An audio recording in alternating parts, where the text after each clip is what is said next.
Hello అండి. Welcome to Siri kitchen. ఈరోజు మన కిచెన్‌లో మసాలా పీనట్ చాట్ ఎలా ప్రిపేర్ చేయాలో చూపిస్తున్నాను. పిల్లలకి ఏదైనా హెల్తీగా స్నాక్స్ ప్రిపేర్ చేయాలి అనుకున్నప్పుడు ఈ విధంగా ఒకసారి పల్లీ చాట్ చేసి చూడండి. చాలా ఇష్టంగా తింటారు. టేస్ట్ కూడా చాలా బావుంటుంది. పిల్లలే కాదు పెద్దవాళ్ళు కూడా బాగా లైక్ చేస్తారు. సో, ఇంకా లేట్ చేయకుండా ఈ పల్లీ చాట్ రెసిపీ ప్రాసెస్ ఏంటో వీడియోలోకెళ్ళి చూద్దాము. ఈ పల్లీ చాట్ ప్రిపేర్ చేయడం కోసం కావాల్సినన్ని పల్లీలు ఇక్కడ నేనైతే ఒక కప్పు పల్లీలు తీసుకుంటున్నాను. పల్లీలను కొద్దిగా వాటర్ వేసి నీట్‌గా క్లీన్ చేసిన తర్వాత తగినన్ని వాటర్ వేసి ఒక 4, 5 గంటల సేపు నాననివ్వాలి. అంత టైం లేదనుకున్నప్పుడు కొంచెం వేడి వాటర్‌ని వేసి నానబెడితే చాలా త్వరగా నానిపోతాయి. ఇక్కడ మీకు 4 గంటల తర్వాత చూపిస్తున్నాను చూడండి. పల్లీలు చాలా చక్కగా నానిపోయాయి. ఇప్పుడు ఇందులోని వాటర్‌ని వంపేసి మళ్ళీ ఒకసారి వాటర్ తోటి క్లీన్ చేసిన తర్వాత వాటర్ అన్ని వంపేసేసి ప్రెషర్ కుక్కర్‌లోకి వేసేసుకొని రుచికి సరిపడా సాల్ట్ వేసి పల్లీలు మునిగేంత వరకు వాటర్ వేసుకోవాలి.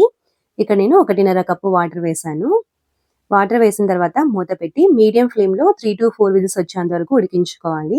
4 విజిల్స్ వచ్చిన తర్వాత ప్రెషర్ అంతా పోయి నార్మల్ అయ్యాక ఇక్కడ చూపిస్తున్నాను చూడండి. పల్లీలు చాలా చక్కగా ఉడికిపోయాయి. ఈ విధంగా ఉడికించుకున్న తర్వాత ఇందులోని వాటర్ అన్నింటినీ తీసేసి ఒక బౌల్‌లోకి వేసేసుకోండి.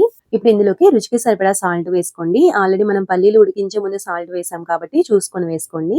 తర్వాత పావు టీ స్పూన్ కారం, పావు టీ స్పూన్ జీలకర్ర పొడి, పావు టీ స్పూన్ మిరియాల పొడి, పావు టీ స్పూన్ గరం మసాలా వేసుకొని ఒకసారి అంతా బాగా కలుపుకోవాలి. చాట్ మసాలా ఉంటే ఒక half teaspoon chaat masala కూడా వేసుకోవచ్చు. ఈ విధంగా ఉప్పు, కారం, మసాలాలన్నీ పట్టేటట్టు బాగా కలిపిన తర్వాత ఇందులోకి పావు కప్పు చిన్నగా కట్ చేసి పెట్టుకున్న ఉల్లిపాయ ముక్కలు వేసుకోండి. అలాగే కీరదోస ముక్కలు వేసుకోండి. నెక్స్ట్ వచ్చేసి పావు కప్పు క్యారెట్ తురుము కూడా వేసుకోవాలి. అలాగే బాగా సన్నగా తరిగిన కొత్తిమీరను కూడా వేసేసుకొని ఫైనల్ గా ఇందులోకి హాఫ్ చెక్క నిమ్మబద్ద రసం కూడా వేసేసుకోండి. నిమ్మకాయ అందుబాటులో లేకపోతే ఒక మీడియం సైజ్ టొమాటోని బాగా చిన్నగా ముక్కలుగా కట్ చేసుకొని వేసుకోవచ్చు. నిమ్మరసం వేసిన తర్వాత ఒకసారి అంతా బాగా కలిపేసుకుంటే సూపర్ టేస్టీ అండ్ హెల్దీ పల్లీ చాట్ రెడీ అయిపోతుంది. చూసారు కదా, చాలా సింపుల్ గా ప్రిపేర్ చేసుకున్నాము. టేస్ట్ అయితే చాలా చాలా బాగుంటుందండి. పిల్లలు స్కూల్ నుండి వచ్చేసరికి ఈ విధంగా ఇంట్లోనే చాలా హెల్దీగా ప్రిపేర్ చేసి పెట్టామంటే వాళ్ళు కూడా ఎంజాయ్ చేస్తూ ఇష్టంగా తినేస్తారు.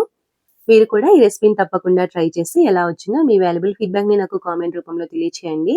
రెసిపీ నచ్చినట్లయితే తప్పకుండా లైక్ చేసి ఫ్రెండ్స్ అండ్ రిలేటివ్స్ కి షేర్ చేయండి.